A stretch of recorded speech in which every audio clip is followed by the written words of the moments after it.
So this is another one of those videos that's a little bit of a break from the norm. We're usually talking about electric vehicles or vehicles in general. And you hear me always talking about when these vehicles are towed that they need to be strapped down with the 8-point kit. That's what we're going to talk about today. We're going to talk about strapping vehicles down. This isn't an EV, but it may as well be an EV because all we're talking about is strapping it down by the tires. Every corner on this vehicle is strapped down in a different fashion, and we're going to go through and talk about what's right and what's wrong. Let's get into it. We're going to start back here, actually. So on the rear corner of this vehicle, and we're not going to talk about the damage on this car because the car is hit here. It's got some scuffed up wheels. I already know that. It got into a little boom and had an issue that hasn't gotten fixed. So we're going to not talk about that. We're going to talk about this here. So this is fundamentally the right way to install an 8-point kit. You want to have your intermediate strap. Some people call it a dog bone. I just call it intermediate or short strap, right around the center line of the wheel. And you want to be high on the top of the wheel, going around the back, and you don't want that strap dropping down really below the wheel line in the back. Reason being is you get it, the farther down you get it, the more risk you run of getting into whatever's back there. Wires, brake lines, suspension components. Again, that could maybe damage the strap. So what you do, come in around the tire, high, intermediate strap, about midway on the wheel, and when you install these, because we're going to correct this one up here, you want to kind of start back here and let it pull forward. The way this works is when you draw in tension on this leg of the 8-point kit, it draws this strap across and then it tightens up the top part of the strap. So this is being tightened up with a ratchet, and then as this draws apart, it's tightening up this so it's tight all the way around. And for you guys that have ever like lassoed a tire, and we actually have it set up on the other side and it comes loose, there's a reason why those come loose, and I'm going to explain those in a bit. But the reason why you want to be as high as possible on the tire, you have more control of the vehicle that way. The higher you can get on the vehicle, the more control you're going to have. I mean, if we took and we broke the windows out of this vehicle and we threw a cargo strap through there and ratcheted the car down, we would have an immense amount of control over this vehicle. But this isn't Fallujah, and we don't move cars like that. So on the tires, try to be as high as possible. You maintain the best control. The other thing we have here is probably some of you guys that are sitting here looking at the way these straps are going in this bed and like, what kind of voodoo witchcraft is this with this bed where, you know, you're obviously in a chain slot down here in the bed, but this is somehow going in the side rail. This is a Chevron carrier. These Chevron carriers have got this is a Chevron load right. The load rights have a chain slot every 12 inches inside this side rail, and then this floor is pushed down like another inch. So you actually bring your center of gravity down about another inch inside the side rail, and then you gain another chain slot every 12 inches. So if you look at this bed, it's got a chain slot in the floor of the bed at the front, in the middle, and then two kind of in the end. And on a lot of carriers, that's how they're set up. And it creates these really shallow angles of departure where you could have contact here if you're running 96 wide bed. I mean, this is a pretty wide truck. This one is a pretty wide truck. You know, this is a 102 wide bed, and it has all these chain slots. So what this allows for, when you can get a steeper departure angle on these legs of the strap, naturally, you know, there's no slot right here we can get into, so we go into that one there. But it allows for a steeper departure angle on the strap, and it holds this intermediate strap off the face of the wheel so you don't risk a chafing scenario there. So ideally, that's how every corner looks. We're gonna go to the front corner and we're gonna talk about an application of the straps that I see a lot of guys doing on social media. They're bragging, I'm using my 8 points, and you're not putting them on right. So let's go up here. So there's a lot of guys bragging on social media they're using their 8 points. This is not how they're intended to be used. So if we look through the wheel here, we can see that that strap back there is laying on the suspension back there. If it were to slip down past that, we run the risk of getting into brake lines, wires, all that. And we don't have really good control of the vehicle this way. Again, we're down low on it. Yes, we're going up back here, but we're going up. Our strap in the back is about right here in the wheel. Ideally, we want it up here on the back of the wheel. Again, the higher we can get, the geometry is favorable to us. We can maintain better control of the vehicle should you hit some big bump or something. The vehicle's more likely to stay put. So again, we're in a slot in the side rail here. We're in a slot in the side rail here. Did that just for demonstration purposes. You guys can kind of see how that works. The way we want to do this is, we're going to install this the right way. And for you guys that don't use these or haven't used them, I'm gonna get a little demonstration here. So, you know, these aren't that hard to set up. You gotta go through the intermediate strap, the dog bone, whatever you wanna call it, go over the top of the wheel, and you wanna drop it, and it's really easy to cheat it. You just kinda look through the wheel. When you see the strap, pull it back up a little bit, draw this in, and if you need to adjust this side to side, all you need to do is give it a little bit of slack, and then you can adjust it side to side.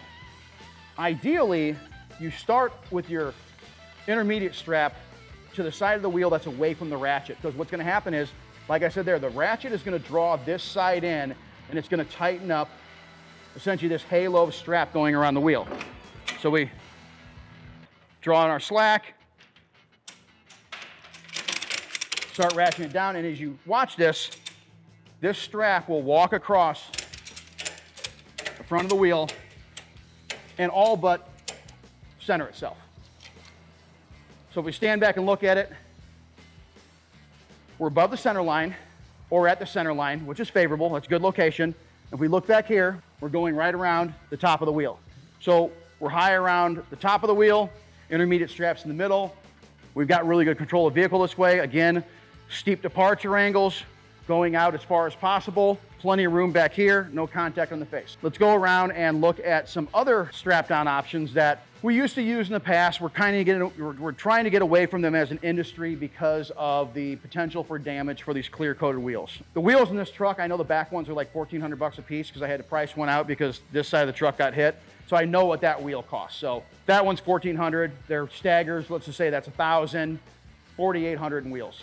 If you start scuffing up wheels and you get a owner that's like, I don't want refinished wheels because you damaged them, that's $4,800. So it's $4,800 of unnecessary grief. And I can tell you, if you spend enough time in the towing business and you're handling vehicles the way I'm about to show you some get handled, sooner or later, that damage claim is gonna rear its ugly head. And it's likely gonna be, you know, some late model car that you're doing through a network and you're not making a ton of money on as it is. You're trying to move fast and the shortcut ends up costing you a bunch of money. So let's walk around the other side. So this choking through the wheel here, this is how we used to essentially four-corner cars before the 8-point came into existence. And I mean, it was something that wasn't frowned upon. Well, the finish on these new wheels is better than it used to be 10 years ago. And you know, these clear coat wheels will get scratched up. You know, like right here, we're laying across this AMG wedge on this wheel. So you've got hard contact in this corner. And going down the road, you are going to chafe, I guarantee you, that hard corner right there. If you're laying it through here, you're gonna have a big chafe mark there. If you get it up in the corners of the spokes, it's gonna be even worse because the strap's gonna fold over and it's gonna chafe that and that. It's just it's an unnecessary problem to have. And the other thing you're doing here is you're torquing the wheel like this. And these Benzes, as an example, have hydraulic bushings. They have fluid-filled bushings. And as you're taking and you're torquing that wheel, you're torquing it into those bushings. And as it's going down the highway, it's constantly pressing into that bushing, and you run the risk of maybe splitting a hydraulic bushing. And I know there's people like, oh, well, you know, it's not gonna make that big of a difference. You know, the car experiences forces stronger than that in day-to-day operation. Yes, it does, but momentarily, not sitting there torque on, you know, I know some guys that haul these things 500 miles. I know a guy up in South Dakota has to drive all the way up to the north end of North Dakota to haul high-end cars in, and he's on the road 300, 400, 500 miles fetching up cars. He doesn't do it like this. He 8-points everything. It's another unnecessary risk to the vehicle when you can throw 8 points on and it plants a tire. So did we used to do it like this? Yes. Was it frowned upon then? No. Is it frowned upon now? Yes, because these become costly claims. It starts out as one wheel's damaged and it becomes all 4 wheels are damaged. And it's more unnecessary headache for you, the operator, you, the business owner, the customer, the insurance company, everyone involved. So let's move on up here, talk about another way these cars are being retained. This was another option before the 8-point kit where we choked the entire wheel. Folks liked about that option was that's a positive connection down there and you're not gonna lose the vehicle unless you lose the strap. This was an alternative to that because if you install this correctly, you could keep this strap off of the wheel face, or you could make an effort to do it. You see, I can get my fingers back here and it's touching there and it's touching here. You know, guys are taking, wrapping microfiber towels and all this behind there. If I were to take and move this strap over here into one of these in these side chain slots like I was talking about over there, it's not gonna solve this problem. This problem doesn't go away with the geometry. The only way we could maybe do it is bring this ring up and get this ring to stand off here a little bit, and it might solve the problem a little bit. The other issue here is if the vehicle were to roll a little bit, you can roll a corner off, 2 corners off, all 4 corners off simultaneously. Why would somebody be hauling a car in neutral? Some people do. Some people put a stick shift in neutral, set the parking brake doesn't hold, vehicle wants to wiggle around. These will wiggle themselves loose. But this is another way we used to do stuff back then. Try not to do this anymore, because this is just more unnecessary risk. This is more risk exposure on possibly losing a car, and the likelihood of having contact here is high, but you're gonna have a, contact right there and contact right here on top of this spoke right here. So you got a contact on that spoke, contact on this spoke, and then if this thing wants to bounce back and forth, contact on those 2 spokes. You actually have a greater risk of some abrasion damage this way. You have no real positive control of the vehicle. Again, it's torquing this wheel in like this. So if we had both front tires strapped in this manner, you'd be taking and torquing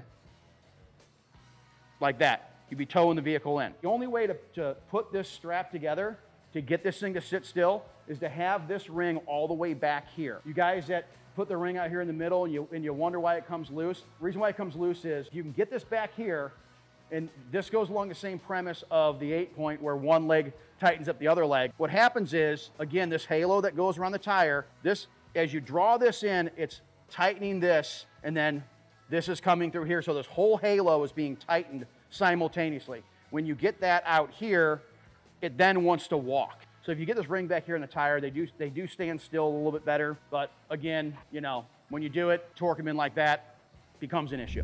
The beauty of the 8-point is in the geometry and the way it works. And I explained how when you draw in on the ratchet, it tightens up the halo. This is tight all the way around. It won't shift. But the other thing it does is it takes it and plants a tire right there. There's no opposing forces this way. It's just planting the tire straight down. So you're not pulling on the vehicle this way. You're not pulling on the vehicle this way. You're taking this tire and you're pushing it straight down into the deck of the carrier. And that's what you want to achieve, because then what happens is, as a vehicle goes down the road, it just travels in its own suspension. There's no concerns with air ride suspensions or any of this. The vehicle just kind of goes down the road traveling in its own suspension as it would driving down the highway. It's just you've taken the tires, you've planted them in the deck, and that's how you're going to transport the car. So if this is content that interests you, I would encourage you to like and subscribe. I mainly do towing content. I cover EVs, I cover vehicle platforms, and I cover them through the lens of how they get handled in towing and roadside events. We have a bunch of subscribers that are car geeks and they want to know more about their car, if we've covered their car or cars in general. The channel is really geared towards towing and roadside space. Not really recovery, but really towing and roadside space. If you want to see more content, like and subscribe. I get it out as often as I can. Getting cars and trucks and everything nailed down to use is somewhat laborious, and then getting with OEMs to get the information is even more laborious, but we put it out as often as we can. So tune in and see us again.